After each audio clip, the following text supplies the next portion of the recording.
Hi everybody, Mrs. G back, continuing reading The Miraculous Journey of Edward Tulane. When we left off in chapter 13, Edward was with the homeless man, Bull, and the dog, and he had just made him some new clothes, so he wasn't wearing the dress anymore. So chapter 14, there he is in his new outfit. At first, the others thought that Edward was a great good joke. "A rabbit," the hobos said, laughing. "Let's chop him up and put him in the stew pot." Or when Bull sat with Edward carefully balanced on his knee, one of them would call out, "Got yourself a little dolly, Bull?" Edward, of course, felt a surge of anger at being referred to as a dolly, but Bull never got angry. He simply sat with Edward on his knee and said nothing.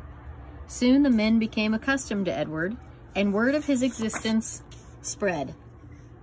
So it was that when Bull and Lucy stepped up to the campfire in another town, another state, another place entirely, the men knew Edward and were glad to see him. "Malone!" they shouted in unison, and Edward felt a warm rush of pleasure at being recognized, at being known. Whatever it was that had begun in Nellie's kitchen, Edward's new and strange ability to sit very still and concentrate the whole of his being on the stories of another became invaluable. There's my dog. Became invaluable around the hobo campfire. "Look at Malone," said a man named Jack one evening. "He's listening to every dang word." "Certainly," said Bull. "Of course he is."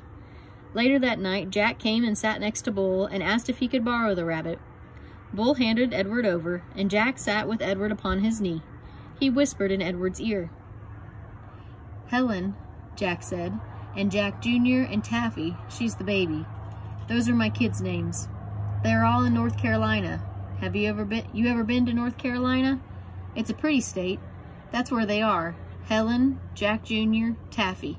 You remember their names, okay, Malone?" After this, wherever Bull and Lucy went and Edward went, some tramp would take Edward aside and whisper the names of his children in Edward's ears. Betty, Ted, Nancy, William, Jimmy, Eileen, Skipper, Faith. Edward knew what it was like to say over and over again the names of those you had left behind. He knew what it was like to miss someone. And so he listened. And in his listening, his heart opened wide and then wider still. The rabbit stayed lost with Lucy and Bill for a long time. Almost 7 years passed, and in that time, Edward became an excellent tramp. Happy to be on the road, restless when he was still. The sound of the wheels on the train tracks became music that soothed him. He could have ridden the rails forever, but one night, in a railroad yard in Memphis, as Bull and Lucy slept in an empty freight car, and Edward kept watch, trouble arrived. A man entered the freight car and shone a flashlight in Bull's face and then kicked him awake. "You bum," he said. "You dirty bum. I'm sick of you guys sleeping everywhere. This ain't no motel." Bull sat up slowly. Lucy started to bark. "Shut up," said the man. He delivered a swift kick to Lucy's side that made her yelp in surprise. All of his life, Edward had known what he was. A rabbit made of china. A rabbit with bendable arms and legs and ears. He was bendable, though, only if he was in the hands of another. He could not move himself, and he had never regretted this more deeply than he did that night when he and Bull and Lucy were discovered in the empty railcar. Edward wanted to be able to defend Lucy, but he could do nothing. He only lie there and wait. "Say something," the man said to Bull. Bull put his hands up in the air. He said, "We are lost." "Lost? Ha! I bet you're lost." And then the man said, "What's this?" He shone a light on Edward. "That's Malone," said Bull. "What the heck?" said the man. He poked at Edward with the toe of his boot. "Things are out of control. Things are out of hand. Not on my watch. No, sir.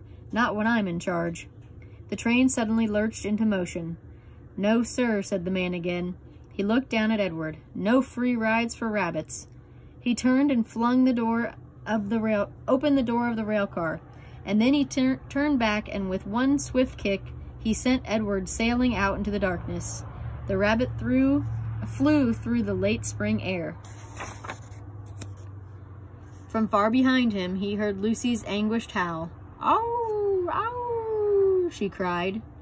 Edward landed with a most alarming thump, and then he tumbled and tumbled and tumbled down a long, dirty hill. When he finally stopped moving, he was on his back, staring up at the night sky. The world was silent. He could not hear Lucy. He could not hear the train.